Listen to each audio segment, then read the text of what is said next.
Diqqat qiling, tezkor xushxabar. O'zbekiston fuqarolari uzoq kutgan kunlar kelmoqda.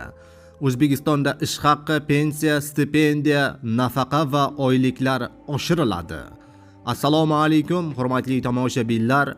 O'zbekiston va jahonda sodir bo'layotgan eng so'nggi va dolzarb, eng oxirgi xabarlarni o'tkazib yubormaslik uchun hozirroq like bosib, albatta kanalimizga obuna bo'lishni unutmang.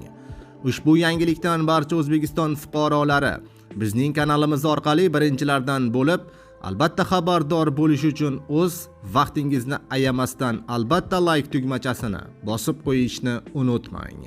Like bosganlar videorolik oxirida 50 ming so'm egasi bo'lasiz. Diqqat qiling, O'zbekistonda ish haqqi, oyliklar barchasi oshiriladi. Bu haqida prezident farmoni 23-iyun kuni qabul qilindi.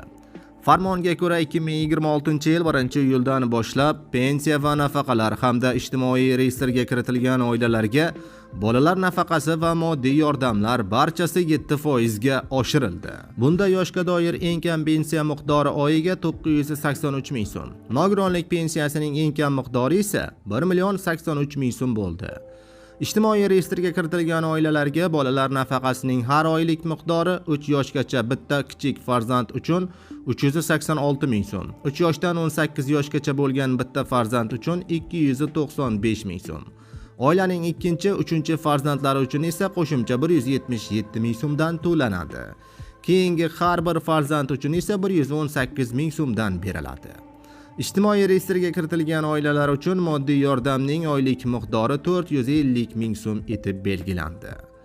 2026-yil 1-sentyabrdan budjet tashkilotlari xodimlarining ish haqqi va stipendiyalari miqdori ham 7% ga oshiriladi. 2026-yil 1-iyuldan boshlab pensiyani hisoblashning bazaviy hisoblash miqdori 504 ming so'mga yetadi. 2026-yil 1-sentyabrdan mehnatga haq to'lashning eng kam miqdori oyiga 1 360 ming so'm, bazaviy hisoblash miqdori esa 440 ming so'mga yetkaziladi.